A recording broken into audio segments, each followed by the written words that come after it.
Are you still watching Prime Morning? It's time for us to delve into what the newspapers have for us. Our guests are seated and very poised for the conversation. Representing the NPP this morning, the man who has a clean shave. Never went Tuesday. Solomon Asante, good morning. Good morning. How are you? Great. I'm fine, thank you. There's something missing this morning. You spoke about the padlock. Yes, the padlock is not featuring this morning. I changed the padlock. Maybe next week I'll wait again. I'll bring it. And representing the NDC this morning is Philemon La Esquire. Good morning. Good morning. How are you today? Very well. The last time you were missing in action. I was missing it. I'm here again. I took some days off. I had a project that I was doing, so I took some days off. You're welcome back. Thank you so much. We have topics that we'll be delving into, but before our topics, let's quickly look at what the newspapers are reporting. The Ghanaian Times newspaper is the first newspaper I am reading. The Ghanaian Times. Let's fight terrorism together in WA, and President appeals to sub-regional leaders. OSP ends work on alleged corruption case against Charles Boahen. We'll be talking about that when we delve into our topics. In Kwanta violent clashes, 7 arrested, police chase other suspects. Road contractors parry 1 million Ghana cedis contract bribe claim. That'll be all for the Ghanaian Times newspaper. The Daily Statesman newspaper is the next newspaper I'm reading. EU presents 105 militarized vehicles to Ghana. COSECA advocates support for ECG. Manya Krobo, Chief Eulogius MCE, okay. OSP Charles Boahen of criminality in Galamsey economy.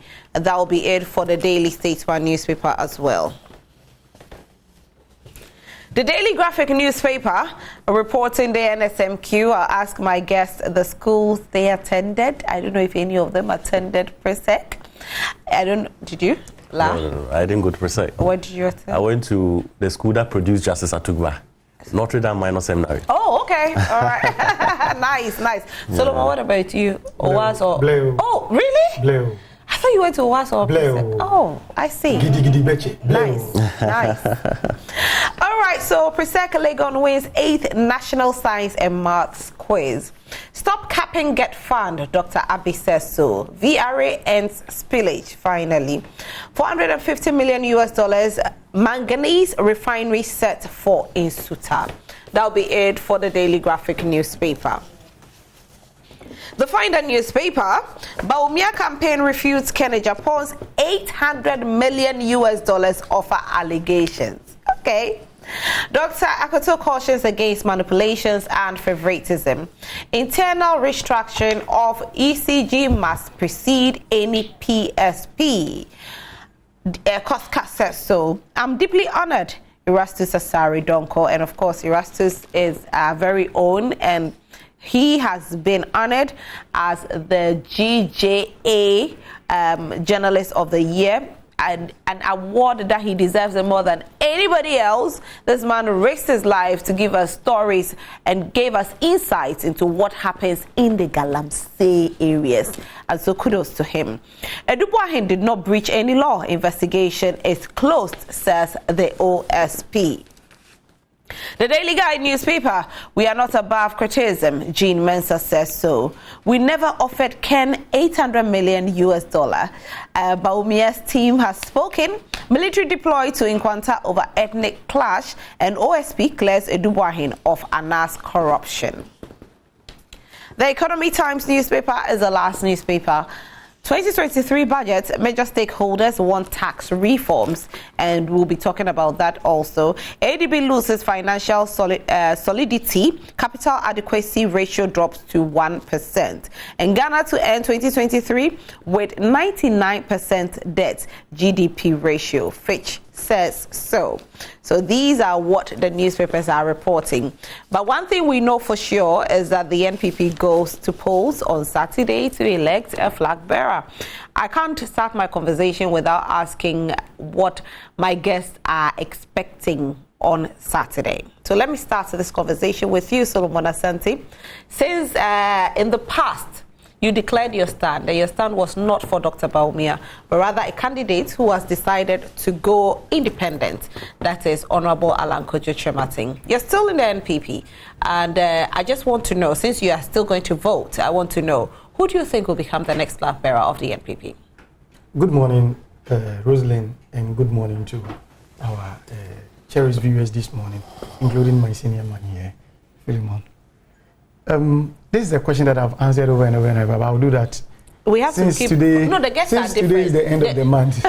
Since today does not actually end the awareness, and that we can continue doing our part to sort of ensure that this menace is out of the system. So quickly to that, we are going to the polls this 4th November to elect a flag bearer. Yes, I am going to vote fine, but I will not single out any individual to say this. In fact, I'm taking cue from some leadership in our political party.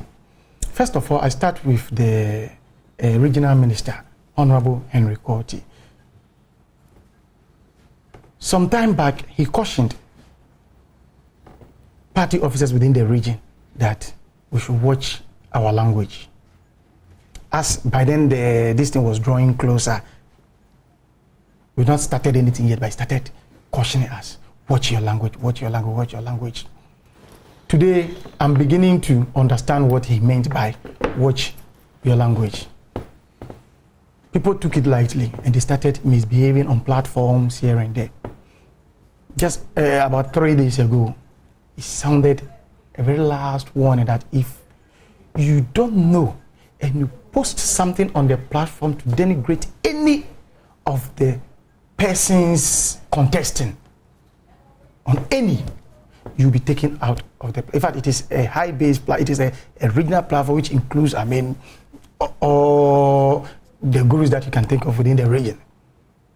And just this morning, somebody, I think he didn't read that, posted something slightly, and then the personal assistant of the... I have to quickly come in to remind him of the caution. Then immediately the person came back to render apology. So you could see sanity is prevailing. I was just praying, if this thing had occurred earlier, much earlier, you realize the sort of sanity that we'll be having in the system. And I'll couple it with what Honorable Matthew Opoku Prempeh said over the weekend, that this competency and not religion, that is also a very fair caution that he was signing out to delegates of the party, because you have to go in for competency, because all that we are looking for is somebody who will be able to do it. I hope you understand me. And then not religion, because as he used himself as an example, he's a Christian. He is from the Ashanti region, but he was named one after a Muslim, and then two, his brother is a Muslim chief. His own brother is a Muslim chief. So how would you say you'll be doing this tribal thing whilst we are doing this politics? So I think it's something that it has come to our fore, but I would have wished it had come earlier so that it would have forestalled a lot of things that people have done in the past. To the elections, my advice to delegates is that as you go into the polls on 4th November, you should bear in mind that we are going to pick, excuse my language, we are going to pick a commodity that will be sent on the general market on December 7th, 2024. Before you move in from your house, or even from now till that 4th November, the house that you live in, listen to what people are saying about the 4 candidates. When you move out in your car, be it in the public car or whatever, listening to radio, TV, listen to what people say about the 4 candidates. When you get to your workplace, market, listen to what people say about the 4 candidates. When you go to church, mosque, listen to what people say about the 4 candidates. That should inform you the choice to do, because you are going to pick the commodity that the majority of Ghanaians are going to patronize by the end of the day. So if you don't listen to the signals they are giving to you and go and do it the way you like, bear you in mind, the breaking of the 8 will remain a mirage. Okay. I think you've spoken in parables, and we'll leave it as that. They said, for those who have ears, let them hear. And so, Chinieni Dahwa and one chain. So you've spoken in parables. It's good enough. Let me come to you, Philemon. Yes, Rosalind. I think the MPP is presented with the option of choosing between a rock and a hard place. I think when you look at the two leading contenders of this race, they are both, they both come with some hefty political baggage. Already we are hearing rumors of bribery. We are hearing rumors of 800 million paid dollars, other dollars. Dollars, yes, dollars. And $800 million offered to a candidate to step down. So I'm really worried about. It's been debunked. I mean, but no, these are people that someone would even mischievously say this is choosing between the devil and Lucifer. That's a mischievous way someone chooses to describe it. But you see, the point is that the MPP has always centered in its politics money. Money has always been integral in it. So democracy, I think, is not even something we can really get from the MP, because the one with the highest amount of money is the one who ends up getting people. And so far, it looks like the two leading money bags are bent on spend, because Kennedy has said that if it's about money, I will spend you to any dollar you spend. And we are seeing what's happening. So I think that the MPP has an option to ensure that democracy is perpetrated in this country. When you look at what happened in their previous election, I mean, the system ganged up against all the candidates. That's not democracy. The system was unfair. The electoral processes were unfair. That's not democracy. So over and over, the MPP has shown us that the elections are flawed. And we hope that the election will be well conducted. We hope that money will not be what will be centered, but rather the message. But I can assure you, whether Kennedy or Baumia, whether Akutu or any other person, John Mahama is ready. The people of Ghana are ready to reject them. And we shall elect John Mahama in 2024. Wish them well. We can only wish them well. They can learn a few things from the NDC. They can learn a few things from us. Okay. Yeah. One of the biggest stories that we are talking about has to do with the Office of the Special Prosecutor and Charles Boahen. In 2022, there was a NAS expose, which was heavy on Galamsey. Then we had Charles Boahen, who actually was featured in this expose. It was to do with a statement that he made saying that if you want to see the vice president, you can actually present a certain amount of money and he'll take you to go see the vice president. The president then asked the Office of the Special Prosecutor to do an investigation on it. Now, yesterday, the Office of the Special Prosecutor did say they had come to an end with their investigation. If any other investigation ought to be done, it has to be done by the Attorney General, because as far as they are concerned with their investigations, they don't find any criminality involved in the video that was shown. And so if there should be any other investigations done, it should be done by the Attorney General. Now, this is what was said, and I want to read a bit about it, okay? Now, according to the video that we saw from Tiger IPI, this is what Charles said. Charles said that if you want to see Vice President Dr. Mahmoud Bawumia, you could pay $200,000 as an appearance fee for investors. So any investor that wanted to see him, that is what it was. Now, the Office of the Special Prosecutor, on the other hand, says, on that reckoning, the Special Prosecutor directs the closure at this time of investigation in respect of allegations of corruption and corruption-related offences involving Charles Boahen contained in the investigative documentary titled Galamsey Economy, published by Tiger IPI. The investigation may be reopened should the circumstances and further facts so dictate. Now, this comes after months of investigations, and we know that the Office of the Special Prosecutor is saying that they are not finding him guilty of anything. I don't know what my guests feel about it. I don't know what you at home feel about it. But let's hear your voices this morning. Do send in your messages to us, because the Office of the Special Prosecutor has cleared Charles Boahen. You are a lawyer, so let me start this conversation with you, Philemon. What do you think about it? Your take? The Office of the Special Prosecutor, if you look at the Constitutive Act, basically is charged with the responsibility of investigating corruption and corruption-related offences. And not criminal. Yeah, I mean, criminal issues are within the remit of the Attorney General. When you look at Article 88 of the Constitution, the Attorney General is given prosecutorial powers and he does this through the police, he does this through lawyers in his office where they prosecute crime. But mind you, corruption too is criminal. So in as much as the special prosecutor is directly charged with the responsibility of investigating corruption and corruption-related offenses, it does not mean corruption is not criminal. Corruption too is criminal. And indeed, there's a certain dual mandate. The Attorney General can prosecute corruption, and the Office of the Special Prosecutor can as well also prosecute corruption. I have been studying the report by the Office of by the OSP, and I find it curious because the OSP concludes by saying that he finds Charles, what's his name? Boahen, right? Boahen. He finds some issues of influence peddling, but he finds it difficult to identify corruption.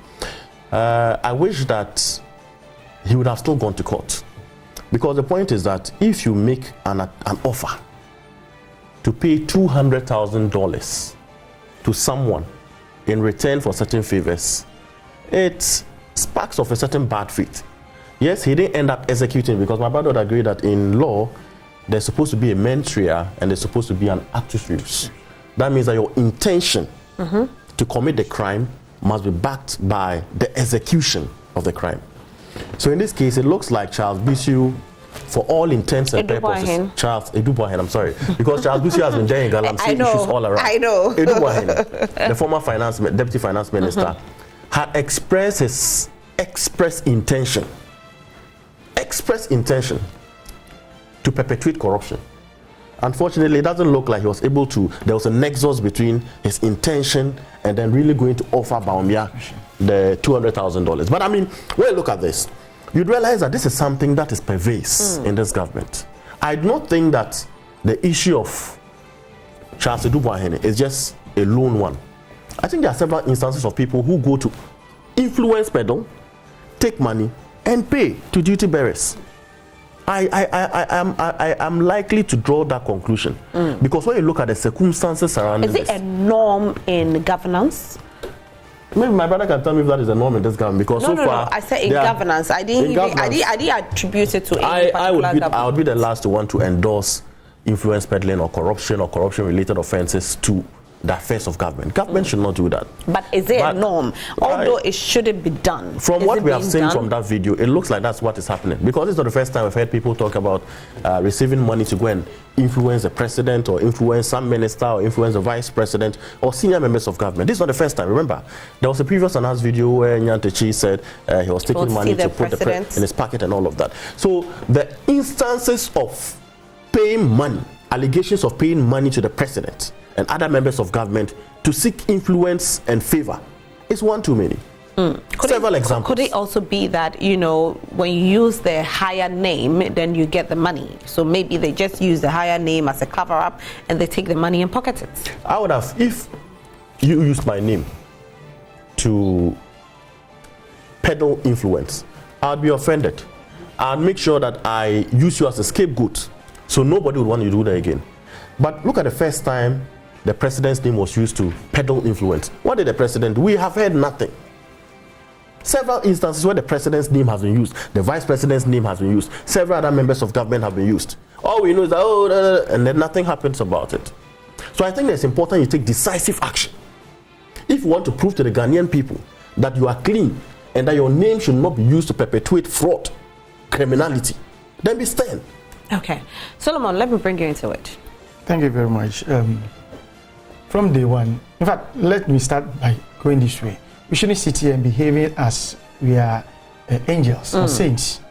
Or maybe our activities are so sacrosanct that is devoid of such things. Look, you asked the question, and I think it was a very good question you asked, and it requires the right answer to be given, because viewers know beyond the answers that we are giving.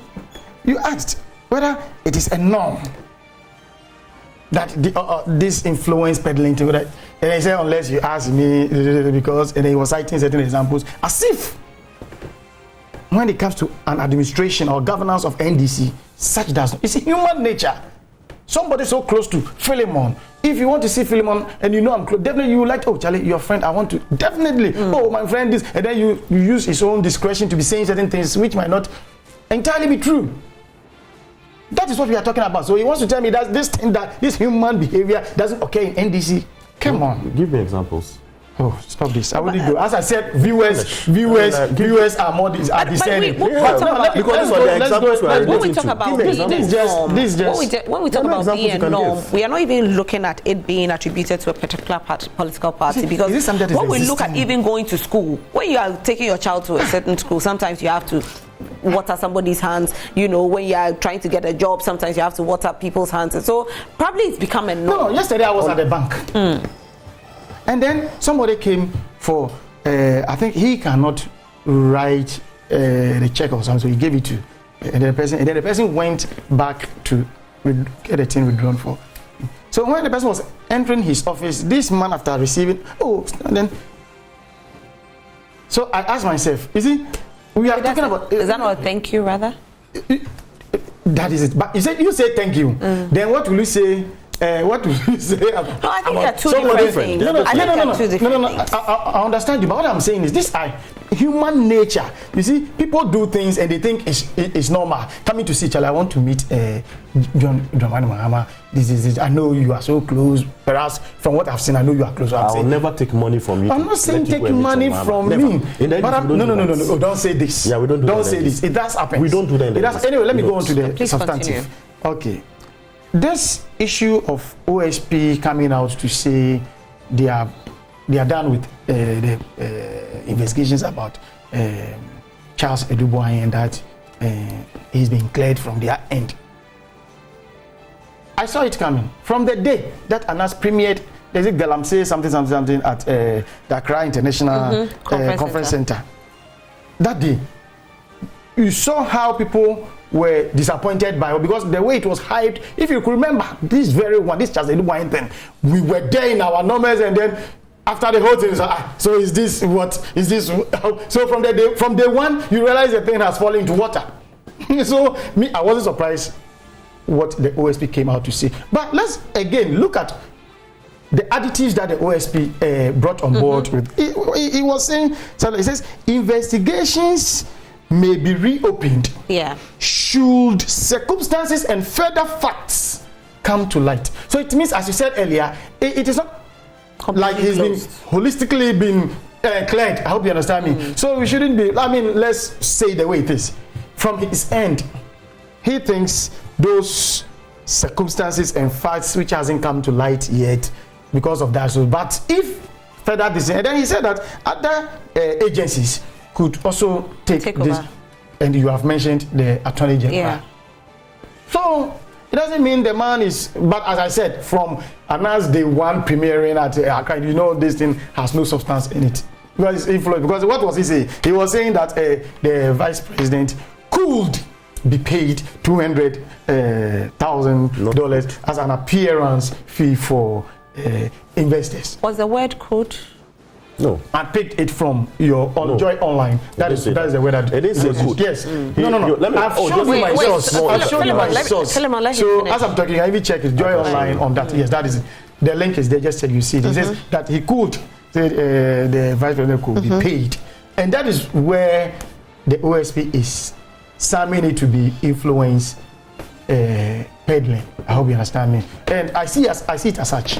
But he's not turning it off entirely. He said, well, other agencies can take it up, provided facts, circumstances, and further facts come to light are provided. That's all. That is it. Isn't it a bit alarming that the president's name was used in one of the Tiger Eyes investigations, and then the second one, the vice president's name is being used? What is being done by the government to prevent these things from happening? Because it looks as though if even you have a president and a vice president being very innocent, there are people there who are tarnishing their images. And so what are these people doing about it? You remember what has been said about by the court about Anas' work. I hope you've seen it. Yes. So okay. Let me go. Let me go ahead. Once you finish, when you finish, you come in. You see, the way he deliberately goes about his. So he has a target. He has what exactly he wants to achieve by the end of the day. So he will be putting in certain things that will sort of bring out certain information that he is looking out. I hope you understand me. So in looking at somebody who goes about his duties or his work from such an angle, definitely you'll be expecting some of this. I hope you understand me. But so if I come to you and you don't have access to somebody, or you don't you fear or you revere that person, you will struggle no matter how you are pushed to say certain things. That is where Philemon came into say he wouldn't. Yes. I hope you understand me. Yes. I wouldn't, because I don't have any link. It's a bit alarming listen, that you have the deputy finance minister speak like that. I'm not saying that he's... No, I understand you perfectly. But there are instances, there are issues that we have to come to bear with. That look, when somebody hits you with something and think you don't have any control over, you don't have any information on, you shouldn't just force yourself to say something. No. Let it be the way it is. Sometimes people go, oh, Charlie, even yesterday somebody was talking to me, oh, I want you to see this person. Me, I don't have any link here. Take me out. I can't do it. Don't see me as a bad person. I can't. But we actually see people suing for defamation. Oh, yes. If this is defamation, why is he not being sued by the vice president? That is his choice too. I hope you understand me. That is his choice. If he sees it as defamation enough, that is his choice to do it. And it's a matter of choice. It's a matter of choice. That is what I'm saying. You see, this same choice that we are talking about, Philemon says he will not go that extent. That is his choice. But somebody may go that extent, just as we are discussing. I hope you understand. It's a matter of choice. It's a matter of choice. But all that we should understand is influence peddling. That one we can't take. Okay. Then the one who brought this thing from day one, it fell into waters. Rosalind, if I may, read paragraph 3.4 and 3.5 of the report.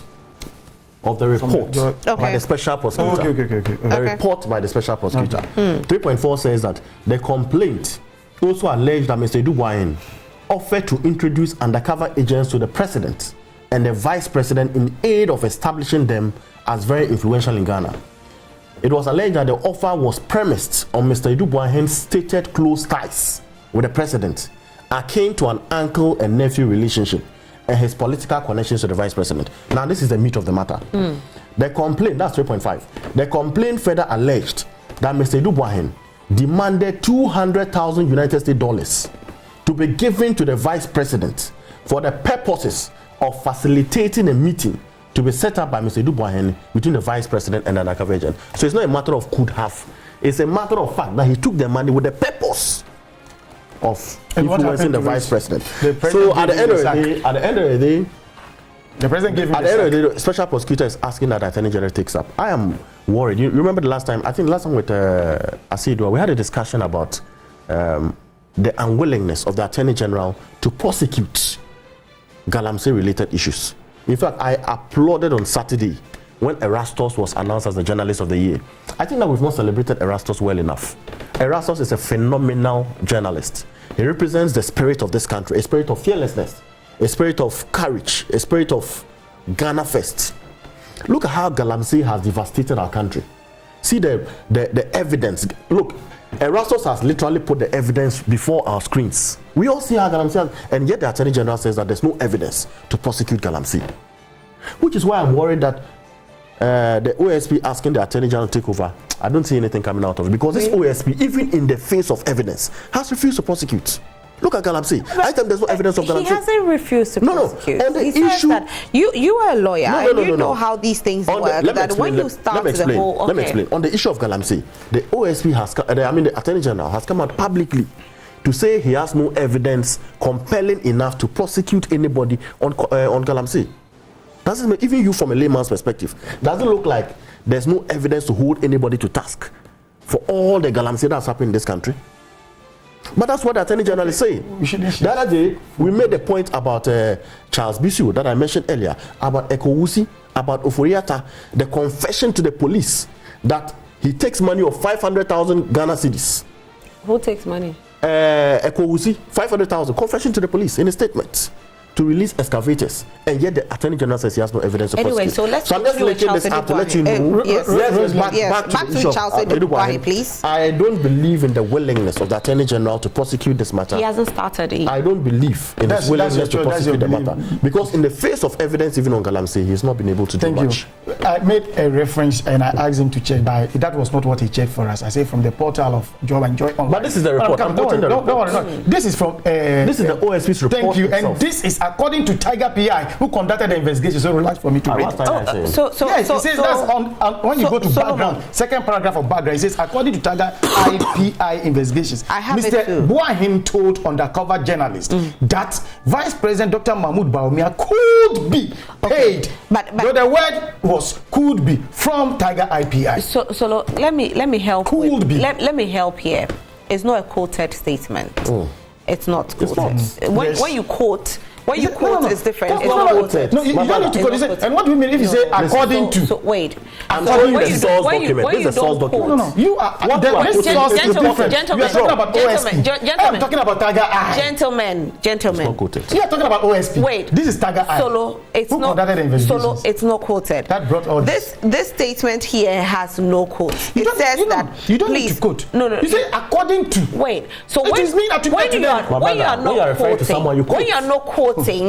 you are not quoting, you could play. You can't actually play with the words. And but say when something that the person didn't say. So you are playing with. That's why you're not quoting. But when you are quoting, you cannot play with words. So far as I'm concerned, Tiger has not come out to say what is is wrong. So I take it as such. Exactly. Yes. Right. It's cool. You see, I don't want to even debate you on this matter. It's cool. This thing you are talking about is a report by My Joy Online. No. That report is based on the OSP's report. No, they are referring to your story does not refer to the OSP's report. You haven't seen it. This is a report on the OSP's report. So we stick to what the facts are, and yes, we see that there's a report here. What the story My Joy Online wrote is a story. There are some quotes in there, and there are some that are not quoted. So whatever is quoted, you see it as quotes. Some of the things that they write on this portal may not be entirely. No, it's not so. It's not so. That's different. You know what I mean? I don't know. So you know what I mean. I just be mischievous. You know what I mean. Anyway, so we continue. So now the work is in the hands of the Attorney General. As to whether the Attorney General will decide to investigate and prosecute, we don't know yet. As to whether Charles Boahen will be found guilty, we don't know. But the Office of the Special Prosecutor has said that they haven't left it entirely. They might revisit it if they should see any other, evidence out there that says that they ought to investigate. So that is what it is. So it's still open for investigation. Crime has no expiry date. No. And I think it's for a strategic reason the OSP is taking this position. And I can only applaud them. It's for a strategic. What strategic reason? I mean, from a legal perspective, I would choose when and where to fight. So I'm tempted to believe that the OSP is measuring the climate and being careful when to fight and when not to fight, especially in an era where people have a lot of doubts about some institutions in this country. And I'm being very measured about some institutions in this country. You look at how the OSP has been treated by some institutions in the last 2 weeks. So I think the OSP is taking a very strategic decision, and I can applaud them. But you see, the point is that crime has no expiry date. Wherever you run to, wherever you hide, we shall come to after. Then I would say the OSP is not being professional enough. This is my opinion. Anyway, it's your opinion. Thank you. And I'm saying that it's a strategic decision. Thank you. Your opinion. Yes, it's my opinion. Yeah. But Solo, what opinions are noticed anyway. Some do smell. What do you think? You think the special prosecutor is also being smart? No, I'm not seeing any smartness. The person is. I told you that from the word go, when this whole thing was premier, when the investigation came, I told you, you went there, we all went there in queue, and we saw what happened, and we were like disappointed. Is this that the noise was made about? So from day one, I know there's no beef in it. And truly, it has come to light. But he has said that if further particulars. But as a party member, are you not worried that we are talking about an individual and something that has been done? I'm asking a question. as a party member, are you not worried that the leadership name is being dragged always? People are using your leadership. Of course, I should be worried. Exactly, that's what I'm asking. Of course. So if you go and watch a video and you see for the second time, the first was the president, the second is the vice president. Even if you come out, are you not worried that why are they mentioning our leaders' names like that? You see, sometimes I ponder over this. I start from when names like His Excellency, the former president, we say is an incompetent one, and he's not. There's nothing being done about it to prove or disprove. When this we are talking about the current what is it, the Airbus sagas until now. You see, we are not hearing it. So when I think about these things, when I think about all this, I bring it down to what you are mentioning, that which Christina teaches on, and then this Charles. Then I ask myself, what is happening? Why is it that people cannot come up? But you see, it all boils down to what I feel. If you say something about me and I feel like responding, I will respond, that sort of. But this is a public office, and by the word public, I mean it's to the interest of all. So it is better sometimes to come out to sort of. So I wasn't surprised when this Boahen issues came. The president took his appointment, and then the matter was referred to the OSP. I hope you understand me. Now the OSP has done with his part, and he has referred, as you said, to the Attorney General. Let's see what follows. All right, we'll see what will follow as to whether the Attorney General will prosecute or not. We are yet to see. But you at home can also send your messages to us, and definitely we will read them. We'll move on to our next topic, which happens to be Federation of Labour demanding review of nuisance taxes ahead of 2024 budget. Now, the nuisance taxes are mainly on beverages, food and beverages, and it's affecting a lot of businesses out there. So they are pleading with the government to review these nuisance taxes to bring them down so that cost of living will be good and get better. And they will say that nuisance tax, but is it really a nuisance, or we need it to help build Ghana and put it back to how it was before we went into economic crisis? Solomon. Thank you, Rosalind. I like your last bite. Is it really nuisance? Some would term it nuisance, as we are hearing, but what did it come to do? We were just look at the same period last year. You can just imagine the same period last year. I was buying a gallon of diesel 23 plus. The situation was so serious that everybody, even it has to take a Greek ministry to go and cut food stuffs from the hinterland to their ministries for people to come and buy. You see how serious the matter got. So, if certain intervention mitigation measures should be put in place, sort of, for us to go through this debt structuring, whatever, to make sure the economy is stabilized for the general good of all, then I think no matter the means that is taken, and the question that we should ask is, are we really seeing it as a good step? Is it bringing us results, good ones, of course? And KPMG will tell you what that thing is taking, where it is taking us. Yes, and at least the steps that was taken is gradually bringing us back to our pre-COVID periods. That's what we are praying for. The moment it comes, then these are some of the cries that I will wholly support, and then make sure we champion. That is it, because we are not getting back to our pre-COVID area. So, like, why this again? It should be off. But we are being told that things are getting better then. So if they are crying that, you know, these taxes be taken off in 2024, it's only a good cry, isn't it? Rosalind, I wouldn't say anybody who calls for some taxes which needed weren't in the system to be scrapped off, I wouldn't call them as, people who do not want the betterment or the good of the government or perhaps the nation. They are feeling it, because we are all feeling it. Can't you feel it? At least it was heat. It was very heated during the period that I described last year, around same period, the last quarter of 2020. It wasn't easy, but gradually, we are having some sort of relief. Gradually, we've not gotten there yet, but I'm saying gradually it is unfold, and I know by the grace of God we'll get there. But this gradually thing, is it you that you're feeling that gradually, or it is everybody? Okay, let me use the example that I use. Okay. This fuel thing.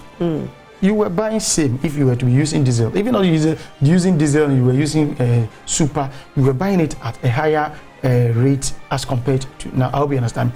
That is one thing that affects when it comes to transportation. So are we feeling? Look at the prices of the commuting from one place to the other. This trotro and taxis. It went higher than what we are having now. But it got to a time they've maintained the prices. It went higher than this. The trotro. It goes back and forth. The trotro. Yes. Hey, Solo, what was the last time you used trotro? It goes. He drives a land cruiser. No. He doesn't feel. I like this. That you gave me. Thank you.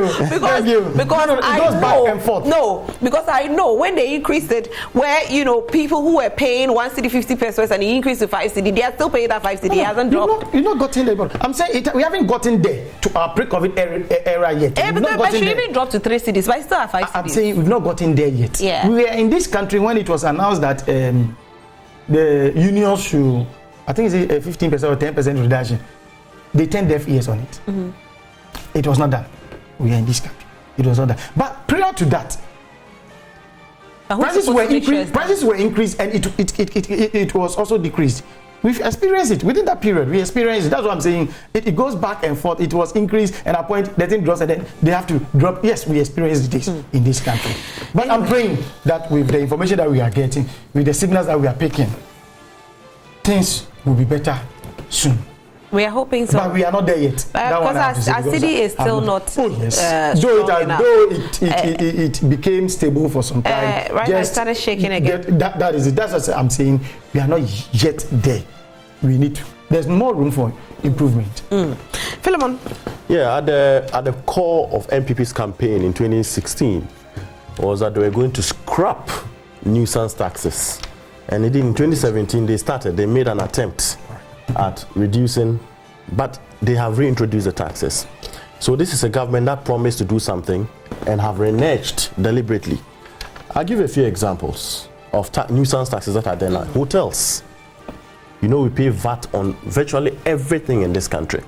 In fact, some of the taxes they introduced, the purpose for, when you're introducing a tax, you must state the purpose of the tax, what it's supposed to achieve.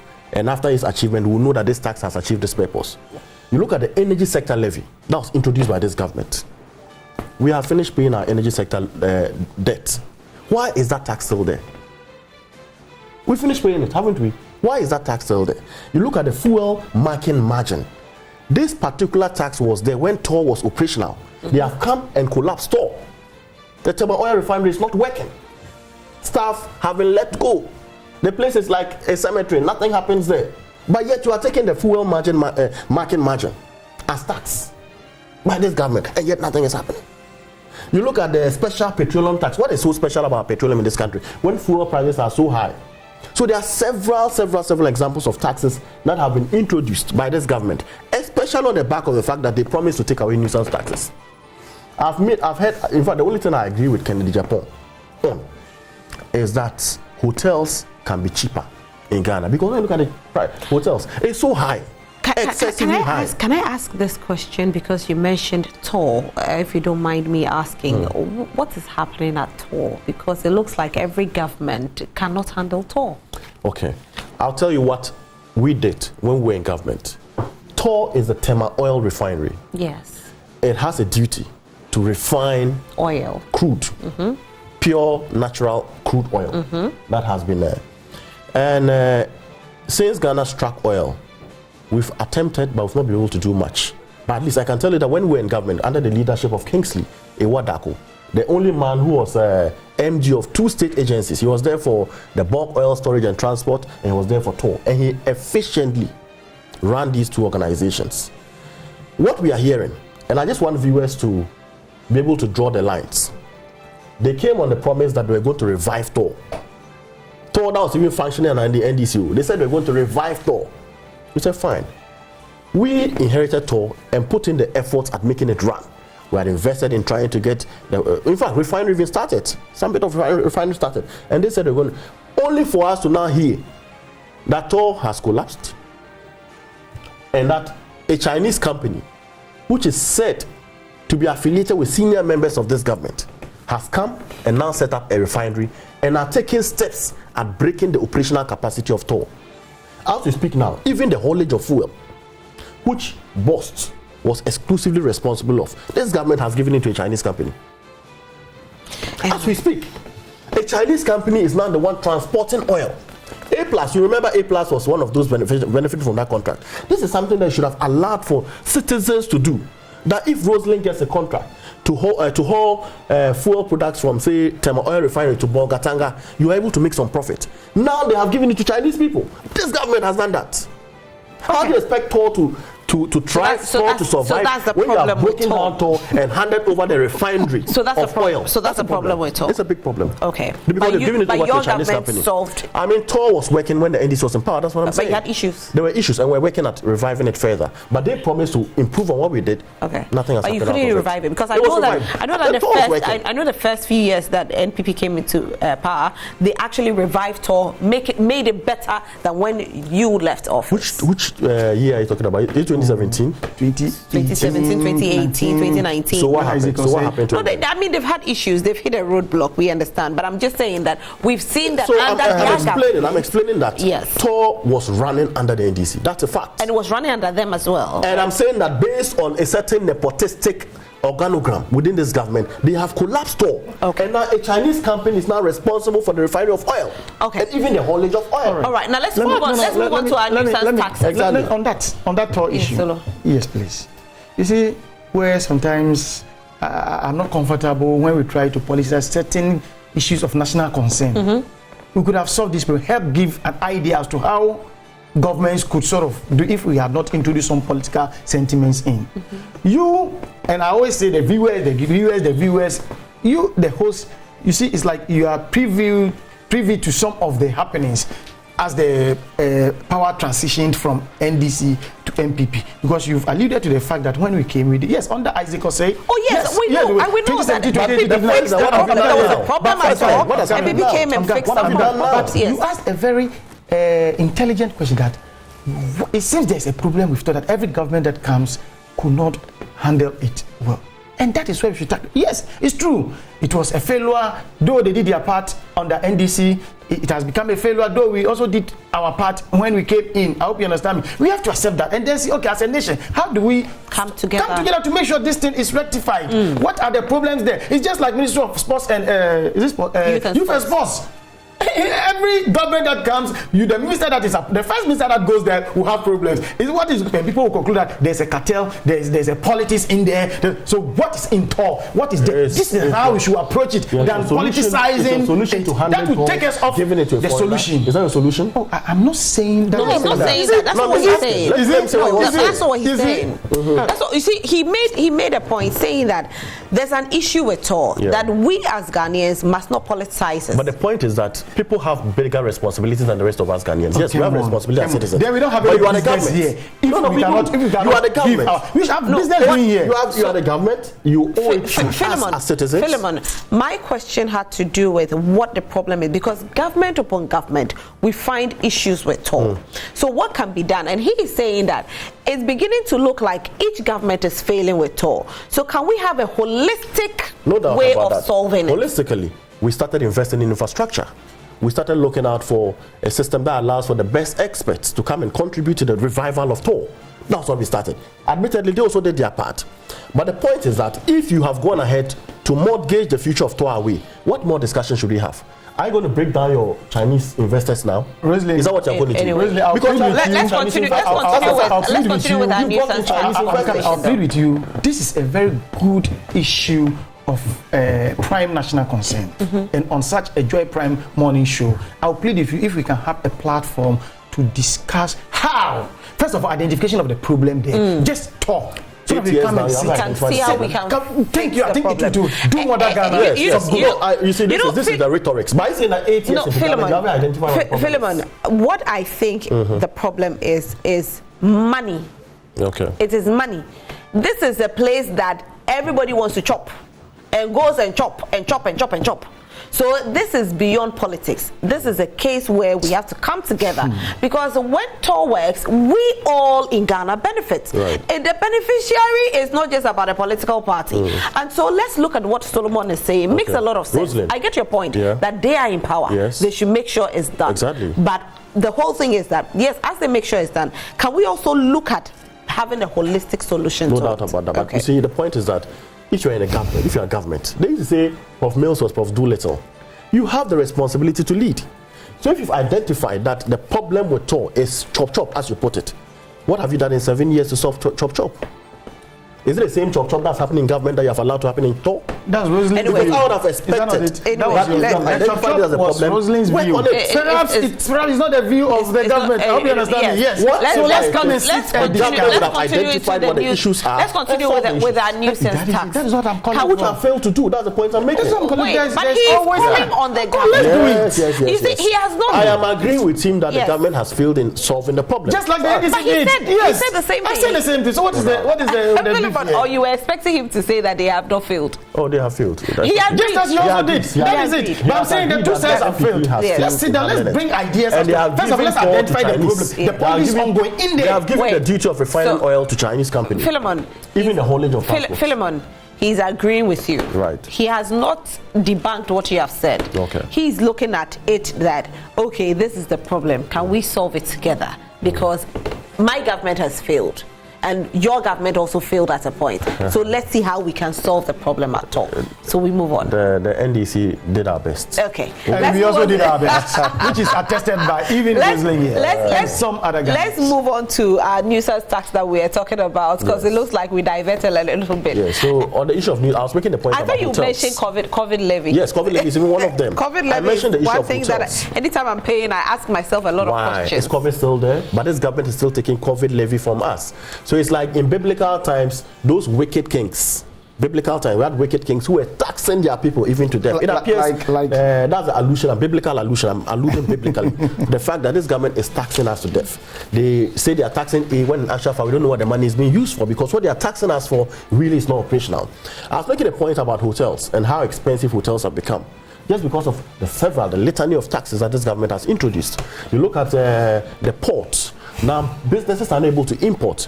People that imported diapers, people that imported foodstuff, people that imported rice, people that imported, stuff that needed to happen. Our transactions with China are no more able to do that. The forex exchange, you know about that.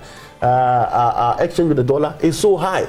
You get the point. The tax regime, basically, in this country is so unbearable. So unbearable to the extent that now, even because of high taxes, it has an effect on the price of food.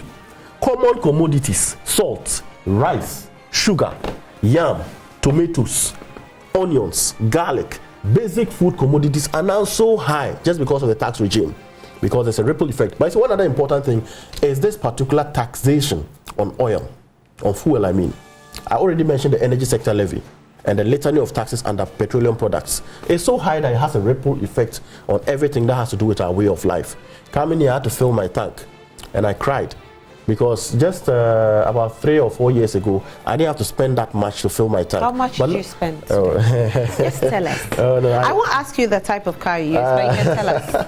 How much? At least, I saw him. I don't drive a Land Expedition. I don't drive Ford Expedition. So how much did you fill with? No, I filled my tank at 800 cedis. 800 cedis. When I used to fill my tank at 500 cedis. Okay. Now it's so high. 300 cedis difference. On this very cold Tuesday morning, I've had to spend this much to fill my tank.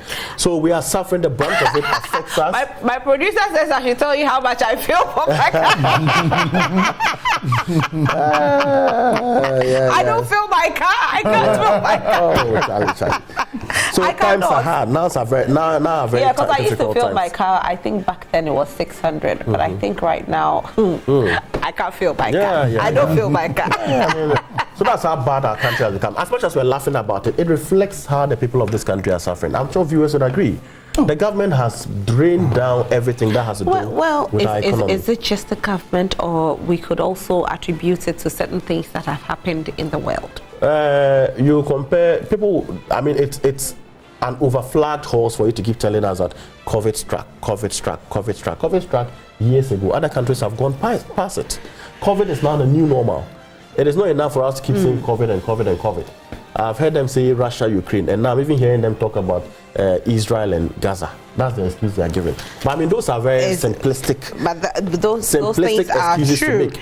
Anyway. No, there are two simplistic arguments to make, and will not stand the test of any rational. Okay, so a message coming in is from George Aisi. Good morning, George. Says the Attorney General says he has no evidence to prosecute those named in the Professor Frimpong Boateng's report. He didn't say he cannot prosecute anyone in relation to Galamsey. Yeah, but indeed, those I mentioned where they made George is my very good friend. Yeah, he actually mentioned Philemon La, and then for you, regards to Solo too. Yes, he's my very good friend. Man I really admire. George, but the point is that George, good morning. The point is that on the issue of those mentioned in Professor Frimpong Boateng's report, they have confession statements made to the police. It's like you are arrested, you go to the police and say, this is my issue. Oh, I committed the crime, I did this with this and this. And then you say that's not evidence enough. You don't even try to prosecute, and maybe the court will say they don't find it compelling. You just wash it off. I mean, there's the legal work you do, and there's the politics of the legal work. Even if you think, the accused even if you think that it won't stand, do it.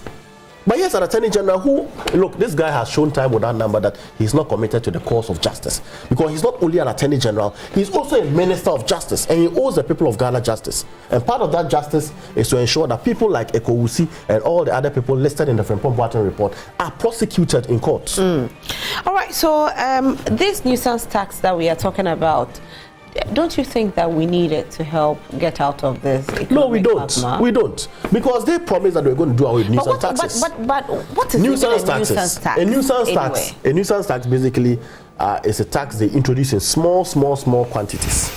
So small amounts, I mean. So they introduce something small here, introduce something small here, introduce something small here, and all of that cumulatively becomes something big for the revenue collector.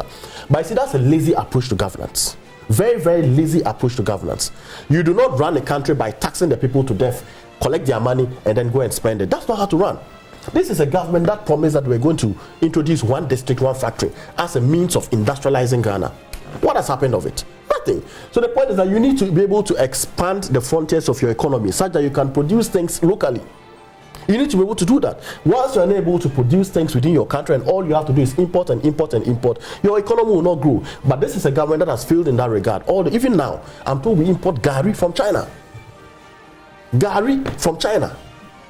That's how bad it's become. Who is importing that Gari? People are importing. Let me. Who is importing that Gari? It is the people who want to import Gari because if you pass Malta, Gari is there. If you go to Bono, Gari is there. So it is businessmen who want to import the Gari. Measure that by the production output of cassava now. It has reduced. Oh, Gari. It's a very important point. Just tell me that Gari is expensive. I understand. It's expensive, yes. But I'm saying the production capacity of cassava has significantly reduced.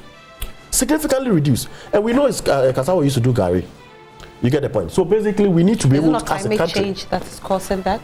Climate change affects every country, but Ghana has a competitive advantage when it comes to... But look at our climate this year. Let's be fair. Look at the climate this year. It has rained almost 90% of the year, which we have never experienced. No, but the point is that climate does not effectively terminate the productive capacity of any country. Ghana has several, and I'm saying this on the back of the fact that there's a plan in place to industrialize. There's a plan, not like they didn't plan for it. They planned for it, but they failed in executing. You get the point? Solo. Please. He's talking about nuisance tax. You even ask, what at all is nuisance tax? These taxes that they are referring to as nuisance tax, and I already from my earlier... This is not coming from them, Coming from? Oh, it's coming from... No, it's not from NDCO. No. Okay. What I'm trying to say, even in my earlier submission, I told you that yes, people are entitled, they can term it as such because it's of some sort of nuisance to them because that wasn't in the system. But it came as a result. We all said that it came because of something. It came to help mitigate something. And then I told you earlier on that by the time we are through with this, yes, if these things are still there, I'll even join the voices to say, look, it came for this purpose. This purpose, in fact, the economy has bounced back to its pre-COVID era, so it should be taken off. I hope you understand me. We are not talking about nuisance taxes like condom tax. No. We are not talking about nuisance taxes like cutlasses taxes on. No. That is not the nuisance tax. Those are nuisance tax. That's not what we are talking about. We are talking about taxes which came as a result to bring back the economy to. It's like, okay, this thing has befallen us as a family, so everybody, let's do some sort of and through that means that's how come this series of, this growth and sustainable tax, a whole lot of them that came in that's the 2023 budget that was read. Yes, it came. Petroleum levy, these 3 times of levies, they all came on certain things that heated to. They weren't having such levies on, but it came for a purpose. That's why I'm saying that. Let's compare this. Though it may be news as fine, because that was not what you weren't paying for. Your money was for something else. It wasn't going to that. But it came in as a result of something, to sort of fight something, sort of bring back the economy to its footing. So, well, you can say it's nuisance, but to me, I'm seeing it as rather a means of salvation. I hope yes, because it came to save this, coming to save the economy, so that when everything is done and properly done, we can just do away with them. Will we ever do away with them? That is what I'm saying. I'll come and sit here and add my voice to it. I'm looking at a levy like COVID-19 levy.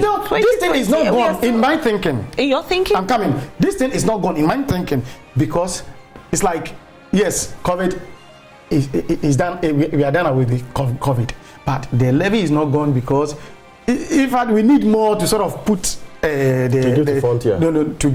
put our economy in shape. I hope you understand. That's what I'm saying. When we are entirely through with this, I personally would that be? And that is why I'm saying, we per the KPMG report that came, it says yes, things are getting better. They were quoting, you read it. In fact, it was one of the things that we need to have discussed. But we are about to. So let me hold my breath on that. But all that I want to say is, we are here talking about farming, and Gary has, look, as you said, I don't think, because look, there are some companies which have come to site their factories at farming communities. Go to a farm place, I've seen some Chinese factories, they are producing, is it starch and then beer, the alcohol, that sort of, not and they are using, it's the same cassava. So look, somebody who thinks, okay, let me go through the process of going to the farm, take my cassava, go and do this process of, oh, if these people are here, they are buying, I can get my money.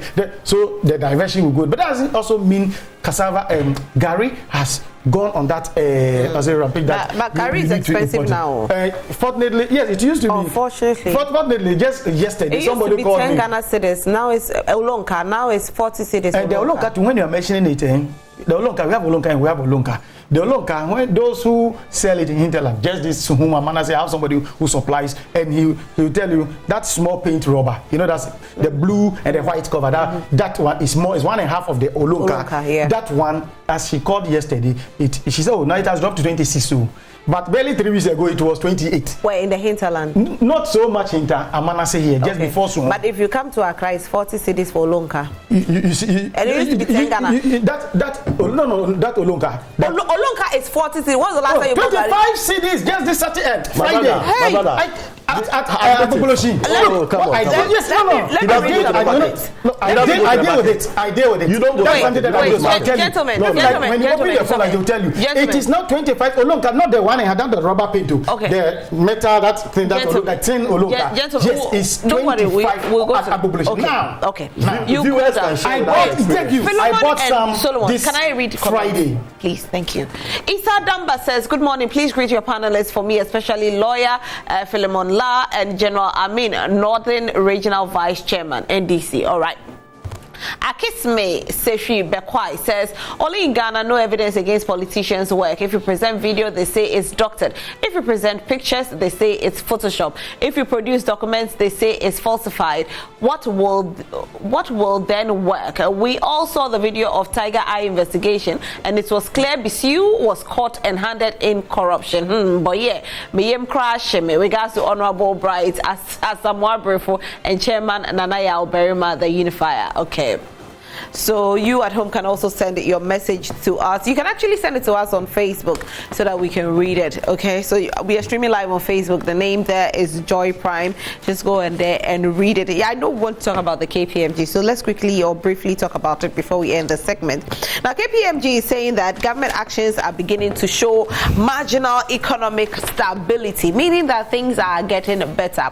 And they are projecting that by 2024, we should have gotten back to our feet and not go through this whole economic crisis again, meaning that you will stop complaining. Your money will be enough for you. Fuel prices will go down. City will appreciate and not depreciate. This is coming from KPMG. And they also said that if you compare this year to last year, the first quarter, you look at how we had the IMF come in where they've cushioned us with the first tranche of the $3 billion loan that we were asking for. We know that with that, we have gotten a bit better. Also, we realized there was stability in the city in the first quarter. However, now we are seeing a bit of shake, with the city. But let's see if it will stabilize in 2024. But KPMG says that things are definitely going to get better. Philemon. Yeah, I mean, KPMG's report is in lieu of the upcoming budgets they're about to read. But you see, KPMG does not say, if you read the article, there are places they say may. They don't even use, they are not definite about what they are saying, may. They keep using the word may. But when you're doing budgets, you use may. No, this is not budget. This is a report by KPMG. I'm talking about their projections. And projections are made. Are based on a certain doubt. There's a certain doubt around. But you see, the point is that projection, you can't. No doubt about that. But you see, KPMG's report does not mean that we're out of the woods. It does not mean that our economy has suddenly gained a new lease of life such that the exchange rate has improved. It hasn't. It does not mean that inflation has come. In fact, inflation is now almost at 39-40%. Unprecedented. We have never had inflation. It used to be higher. It used to be higher. But the point is that inflation in this government, the level at which this government has taken inflation to, has never in the history of this country got into this level. But let's not forget that 2 months ago inflation was 42. So if it's come to 39, we are happy, right? No, so the point I'm making is that whatever level this government has sent us to is a level we have never reached as a country. And as we speak, at 39%, 40%, it's still excessively high. And we all know that they have printed money in excess of 60 billion for the Bank of Ghana, for the government to spend. They have gone in excess of the 5% allowed by the law for them to print an overdraft of the budget. They have gone beyond that. We also know about the negative, toxic tax environment. Businesses are unable to come to Ghana and thrive because things are very different. Now it's a very, disincentive time for people to come and invest in this country. And I think these are some of the metrics you have to consider. Anyone that comes to invest in Ghana would consider the fact that if I have to bring stuff from my country to Ghana, I end up paying much more. Anybody that has to come and loan money in Ghana would realize that the interest rate in Ghana is almost at 25% or so, thereabout. Very high. How do businesses survive? Let's not even look at investors that are coming. Let's look at local investors. Let's look at for people that are at Abosokai. Let's look out for the Gary seller in that village you buy your Gary from, who needs a loan to improve her business. Let's look out for that seamstress. I heard some banks are not even giving loans. Exactly. Banks cannot even give, they can't.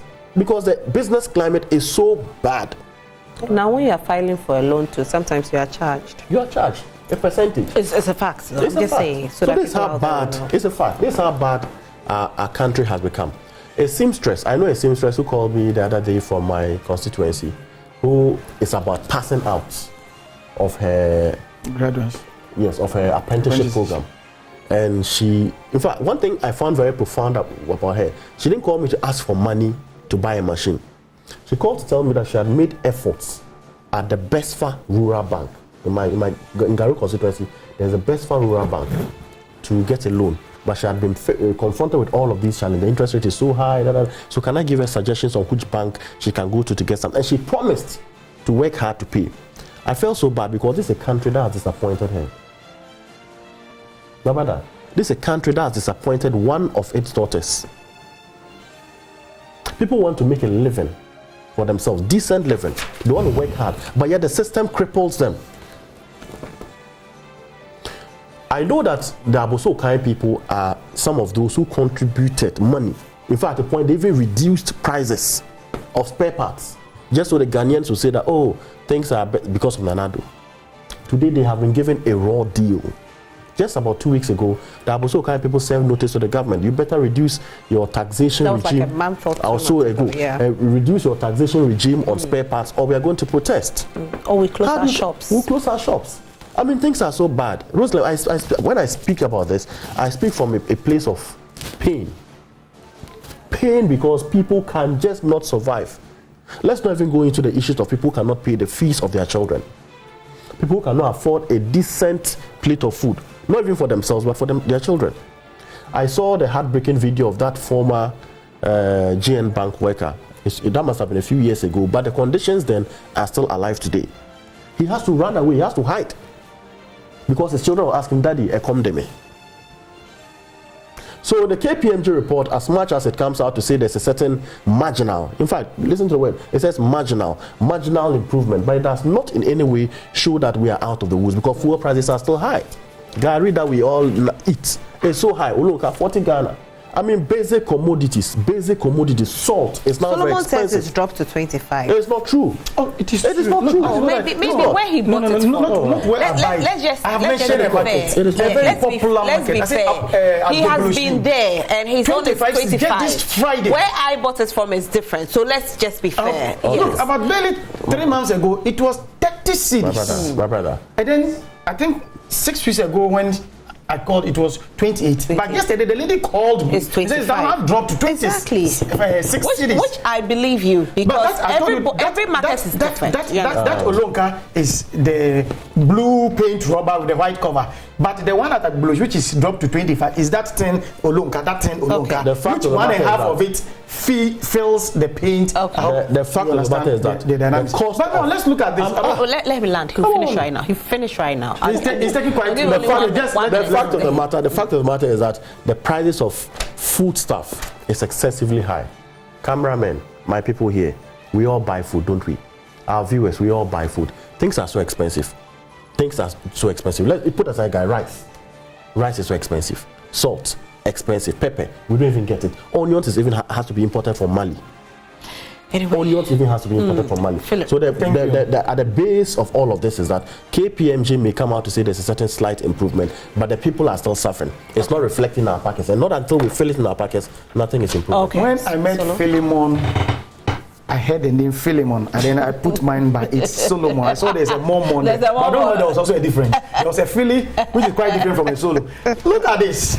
I am the type when John Dramani Mahama was going for his campaign, the election that he did last year, when he put a phone number on board for people to donate, the minimum was 10 cents. I threw in my quota. I showed it on TV, original TV. I showed it that night. And it's like, hey, the host was like, wow, you are NPP. I said, yes, we need a good opposition to be in place. It can't be one party state. I hope. So if they are doing something and he's calling out for money, I'm a citizen. Because he called out not only to NDC members, he called out to the entire nation for support, and I did that. That is me.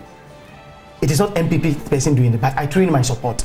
That is why I'll be here and say, look, if KPMG has come to say this, and we are seeing that what they are saying, the figures are true, then why would I sit here and try to politicize and try to make it as if what they are saying is untrue? Why can't we, for once, depoliticize the being and become somehow nationalistic? Yes, it's true. Ghana is going through something. We all believe it. Yes, it is true. Cameramen, we are suffering with the food that I used to buy, the concote that I used to buy some time ago at a certain joint. Now when I go, I have to buy, the money should be double. I hope you understand me. I go ask one man, they say, where the answer? I need to add some more to buy. I know they watch it. The other day it was not. So we understand it. But an institution has come out with a survey based on figures which are verifiable, and then it's like let's politicize, let's play around it. Look, it is Ghanaians that are listening to us. It is Ghanaians that we are feeding with this information. What KPMG came out to do, yes, at a point in time when SMP and those people were downgrading us, we were saying it. That one there, you put in all efforts to say it. Now KPMG is saying this. Why would you say, okay, fine, let's pray? Oh, we don't want Ghana to be better. But sometimes I don't understand the thinking of some people. I mean, you should see that we went into some difficult moments, and by the grace of God, things are normalizing. What are they saying? Are getting better? Is that what you're saying? Things are normalizing. Gradual. I use the word gradual. You really ask, when will this gradual come to an end? I say it's only a matter of time. We just need to pray to God, because I mean, though we are doing our human effort, God is also at work. He's also helping the process. Now, what are they doing? They are saying inflation had marginally dropped, and my brother is not saying any good. In fact, he didn't say anything good about it, because look, last year by this time it was around 54. Last year by this time, it was around 54. And within 54, it has dropped by 16%. It's almost off. And we now are around 30, 39. I think we should thank God. Ebenezer, where he has brought us. We thank him. We will only act as Oliver Twist to ask for some more, so that we get to our pre-COVID areas and even a better days. I hope you understand me. Then let's look at the tightening. So is this about Oliver Twist, or it is about giving the people what they deserve? Because if you are saying that I used to buy fuel at 7 cedis and now I'm paying 13 cedis, and you are telling me that, because you were paying 18 cedis and it's come to 13 cedis, so thank God and ask for more as Oliver Twist. I think that is a little bit. I was buying fuel at 7 cedis. Yes. At a point in time, I would say external forces and some local influences came to play, and then we got to where we are by buying. I was buying it at 23 cedis. Then last year around same time. So it has put me in a certain discomfort. Then within, let's say, 12 months time, I'm no more buying it at 23, but I'm buying at 13, which has not sent me back to my 7 cities, but it has brought me. I say it's a sign of relief. I need to thank God for it first. And as Oliver Twist will say, God, we beg you, as we have helped us to this level, we need more of such help so that. And then the human. I'm still buying food at 35 cities when I was buying at 10 cities. How do I end up saying thank you? It's the same thing. You just change the variable. It's the same thing. I use fuel as transportation. You are using food. No, variable. You see, all that I want to say is, let's be fair here. All that I want to say. When we are speaking about these things, I get a little bit passionate because I'm looking at the ordinary man who doesn't own a car, and that man has his transport moved or shot up from 1 cedi 50% to 5 cedis. Yes, fuel price might have dropped at the pump, but guess what? The person is still paying 5 cedis, so that person is not feeling what you're feeling. You understand? Maybe you are privileged to experience that it's dropped from 20 to the poor man maybe 15. Who is always falling on the other poor man food. Let's put that in quote. The Gary 3 months ago was buying at 30 cedis. Now it's 25. You're still buying the gobe at that same price. You are still buying wache at that same price. 2 days ago, I went to buy yam that I used to pay. Where's the problem now? I used to buy yam, which I used to buy at 35 cedis. It was just yesterday when I was braiding my hair, and I sent for. They brought me. I gave 100 cedis. They brought me a change of 3 cedis. You sent. Yes, okay. I got a change of 3 cedis for yam that you sent. No, so mostly I send. No, even the 35. No, because even the 35 cedis I was sending, and it still came out. So the same thing that I was getting for 35, now with 100 cedis, I am getting a change of 3 cedis. Do you understand my point? Right, but listen to me. Yes, I'm listening to you. The farmer says, Mangari, that 3 months ago I was selling at 30 cedis. This time around, I'm selling it at 26 cedis. I hope you understand me. Then the one that will go and buy to come and retail to you will decide to sell it the price or maintain the price that he or she is selling it. Who is doing Mother Ghana harm? Okay. So that is why some time ago we came to City. I dwelt on attitudinal change. It's all due to you and I. What we put in, our interpretation, the way we see things, we all contribute to what we are facing now. Look at, I told you, there was a supposed reduction of fuel price, transport price by I think 10 or 15, and the drivers didn't. You know, just last week or last 2 weeks, we did a conversation here, and it had to do with taxes on food that we pay indirectly, and milk is retailed at. It was last week. It was last week. How much is milk retailed at? And how much is milk wholesaled at? Because by the end of the day, the taxes that you pay on it alone. So yes, that wache seller will tell you that I went to buy rice, and because of the taxes, it shot up. I cannot reduce the food. Yes, you might have reduced fuel prices at the pump. Yes, you might have reduced much, or maybe yes, you might have seen the dollar, the cedi appreciating a little bit. But guess what? The taxes alone are killing us. And if I go to the market to buy, I have to pay these taxes indirectly. The tax is a factor. I will not shy away from it. I will not deny it. It's a universal fact. 2, our attitude, the traders. You were here in this country when queen mothers of certain markets were calling on their colleagues to sort of reduce because the thing has come down. Did they hate? No. So I say our attitudes are also a contributing factor besides the tax. All right. Can I just make a minute to just add something? You see, this is a KPMG's report, but other rating agencies have also rated Ghana. We know about the Fitch report. We know about Moody's. As of Fitch has destroyed Ghana. I mean, so you get the point. So Fitch is there. Fitch has told us destroyed Ghana. Our economy is now in junk status. Junk. Let me read some comments. Fitch was like 2 months ago, though. Fitch, we don't want to talk about Fitch. KPMG is ours. Fitch is not ours. So but the others have also done. Eric Kelenuru says it's disheartening to see the NPP communicators on TV saying things that infuriate the people of Ghana. I don't blame them because they don't really face what we are facing. God saves the Ghana. Eric from Upper West region. Okay, Eric. Chrysanthus. Okay, Chrysanthus, I'm trying to pronounce your name. Please pardon me. Is the NPP man really living in Ghana? Granted his assertion that Gary Olonka is 25 Ghana cedis.